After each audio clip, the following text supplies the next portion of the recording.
Integrity মানে সততা। এই পৃথিবীতে সততা কখনো টাকা দিয়ে কেনা যায় না। এই পৃথিবীতে আমার আপনার জীবন মানে একটা সংখ্যা। এই পৃথিবীতে আমার আপনার জীবন মানে নির্দিষ্ট কিছু ক্যালেন্ডারের পাতা। আমি আজকে আপনাদের সাথে যে বিষয়টা নিয়ে আলোচনা করব সেটা হচ্ছে মৃত্যু। এই পৃথিবীতে একজন মানুষ সততার সাথে জীবনযাপন করার জন্যে আমি পার্সোনালি যে প্রসেসটা ফলো করি, সেই প্রসেসটা আজকে আপনাদের সাথে আলোচনা করব একটু ভিন্ন অ্যাঙ্গেলে। যে কোনো অবস্থায়, যে কোনো কাজের শুরুতে আমরা মৃত্যুকে সামনে রাখব। মৃত্যু আমার আপনার জন্য নির্ধারিত এবং চিরস্থায়ী একটা বিষয়। এটাকে অস্বীকার এবং এটাকে অবজ্ঞা করার কোনো সুযোগ নেই। সময়টা অনিশ্চিত, কখন কোন ডেট কোন অবস্থায় আমার আপনার পৃথিবী থেকে চলে যেতে হবে, দেখেন এখানে আমি আপনি জানি না। প্রত্যেকটা সেকেন্ড, প্রত্যেকটা মিনিট, প্রত্যেকটা ঘন্টা, প্রত্যেকটা দিন একজন মানুষের জন্য অনেক মূল্যবান এই পৃথিবীতে বেঁচে থাকা অবস্থায়। মৃত্যুকে যদি আপনি সামনে রাখেন তাহলে এক নাম্বার যে বিষয় সেটা হচ্ছে আপনার সৎ, অর্থাৎ আপনার মধ্যে একটা সততা, একটা আপনার সত্যবাদিতা এবং একটা ইমানদার ব্যক্তিত্ববোধ সবসময় আপনার মধ্যে কাজ করবে। একজন সৎ মানুষ দেখবেন কখনোই অন্যের হক নষ্ট করবে না। একজন সৎ মানুষ যে মৃত্যুর পরে চিরস্থায়ী জীবনের চিন্তা করে, সে কখনো অন্যের ব্যাপারে গীবত করবে না। একজন সৎ মানুষ যে সততা তার মধ্যে ধারণ করে, সে কখনো অন্যের হক নষ্ট করবে না, অন্যের ব্যাপারে পরনিন্দা করবে না, আত্মীয় স্বজনের হক আদায় করবে, মা বাবার হক আদায় করবে, সন্তানদের হক আদায় করবে এবং প্রত্যেকটা সৎ কাজ তার মধ্যে বিদ্যমান থাকবে। এখন আমি আপনি কেন সৎ হব? সৎ হইলে আমার আপনার বেনিফিট কি? দেখেন, জন্মের সূত্রেই এই পৃথিবীতে একজন মানুষ দুইটা সম্পদের অধিকারী। এক নাম্বার হচ্ছে তার জন্মগত সম্পদ, দুই নাম্বার হচ্ছে তার অর্জিত সম্পদ। এই যে জন্মগত সম্পদ, এই জন্মগত সম্পদের মধ্যে আমার আপনার কোনো হাত নাই। আমি আজাদ, তোফাজ্জল মন্ডল আজাদ, আমার জন্ম রাজবাড়ী জেলায়। আমি মন্ডল ফ্যামিলিতে জন্মগ্রহণ করেছি। আপনি হয়তো অন্য ফ্যামিলিতে, অন্য জেলায়, অন্য বংশে জন্মগ্রহণ করেছেন। আপনার নাম আলাদা, আপনার হাইট আলাদা, আপনার চেহারা সবকিছু আলাদা আলাদা। এই যে টোটাল পৃথিবীতে আসার যে প্রসেস, এই প্রসেসের সাথে আমাদের ব্যক্তিগত কারো কোনো সম্পর্ক নাই। এটা আমাদের রব, আমাদের মালিক আমাদেরকে যেভাবে পৃথিবীতে পাঠিয়েছেন আমরা সেভাবে আসছি। এই জন্মগত সম্পদ, এটা একটা মানুষের মৃত্যুর সাথে সাথে সমাপ্ত ঘটে। এই সম্পদ মানুষের আর কোনো কাজে আসে না। তাহলে মৃত্যুর পরে যে চিরস্থায়ী জীবন, এই জীবনে আমাদের সবচেয়ে মূল্যবান সম্পদ হিসাবে কি কাজ করে?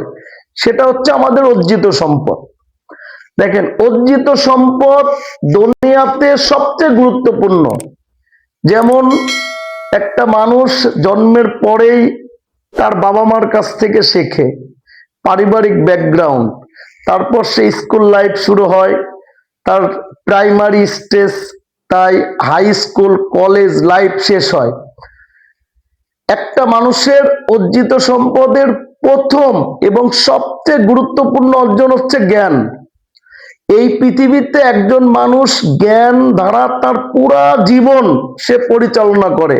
তার পরিবার ব্যবস্থাপনা, সমাজ ব্যবস্থাপনা, তার ফ্যামিলি ব্যবস্থাপনা এবং তার লাইফের সাকসেস ব্যবস্থাপনা, তার লাইফের মানি ম্যানেজমেন্ট ব্যবস্থাপনা, তার লাইফের এ টু জেড যত ব্যবস্থাপনা আছে সব সে তার জ্ঞান দিয়ে পরিচালনা করে। তাহলে জ্ঞানটা সবচেয়ে ইম্পর্টেন্ট।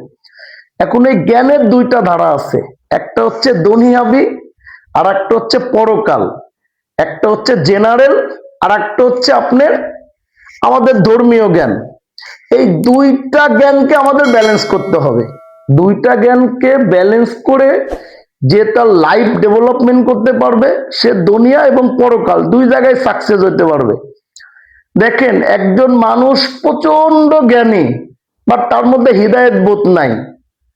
এখন একজন মানুষ অনেক জ্ঞানী, উদাহরণস্বরূপ আমাদের যে বিডিআর ভাইয়েরা আছে, তারা সীমান্তে অস্ত্রসহ আমাদের সীমানা পাহারা দেয়, আমাদের রাষ্ট্রকে নিরাপত্তা দেয়। সেম অস্ত্র আর একজন মানুষ ব্যবহার করে ডাকাতি করে, অস্ত্র সেম কিন্তু একজনের কাজ আলাদা আর একজনের কাজ আলাদা। একজনকে সম্মানিত করে, একজনকে অসম্মানিত করে, ঘৃণিত করে।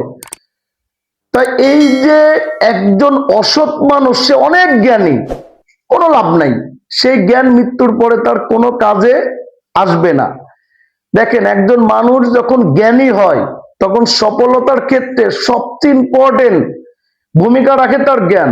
যেমন জ্ঞান অর্জনের ক্ষেত্রে সবার আগে আপনাকে কি করতে হবে? ডিসিপ্লিন হইতে হবে। এখন আপনি ডিসিপ্লিন যে হবেন এটা কিভাবে? আপনার জ্ঞান ধারা। দুই নম্বরে আপনাকে প্রচন্ড ধৈর্যশীল হইতে হবে। একজন মানুষের জীবনের উত্থান পতন, একজন মানুষের লাইফে অনেক প্রবলেম থাকতে পারে, ফ্যামিলি প্রবলেম থাকতে পারে, তার এই পার্সোনাল প্রবলেম থাকতে পারে, তার ফাইন্যান্সিয়াল প্রবলেম থাকতে পারে, হিউজ প্রবলেমের মধ্যে যাইতে পারে। এই টোটাল প্রবলেম মোকাবেলা করার জন্য আপনাকে প্রচন্ড পরিমাণ ধৈর্যশীল হইতে হবে। এটাও কি আপনার জ্ঞান দিয়েই এই ধৈর্যের যে স্কিল, এটা আপনার মধ্যে অর্জন করতে হবে। 4 নাম্বার যে পয়েন্টটা আপনার মধ্যে থাকতে হবে সেটা হচ্ছে আপনার যে কোনো কাজ আপনি ফোকাস ধরে রাখার যে একটা স্কিল, এটা আপনার মধ্যে তৈরি করতে হবে। ডিসিপ্লিন এবং ধৈর্য এবং ফোকাস ধরে রাখা, এই তিনটা জিনিস হচ্ছে জ্ঞানের প্রথম ধারা। একজন ব্যক্তি সে যদি জ্ঞানী হয় এবং এই তিনটা স্কিল যদি তার মধ্যে ডেভেলপমেন্ট করে, দুনিয়াবি এবং পরকাল দুই জায়গায় সে সাকসেস হইতে পারে। এটা আমার পার্সোনাল ওপিনিয়ন। জ্ঞান মানুষকে কি করে?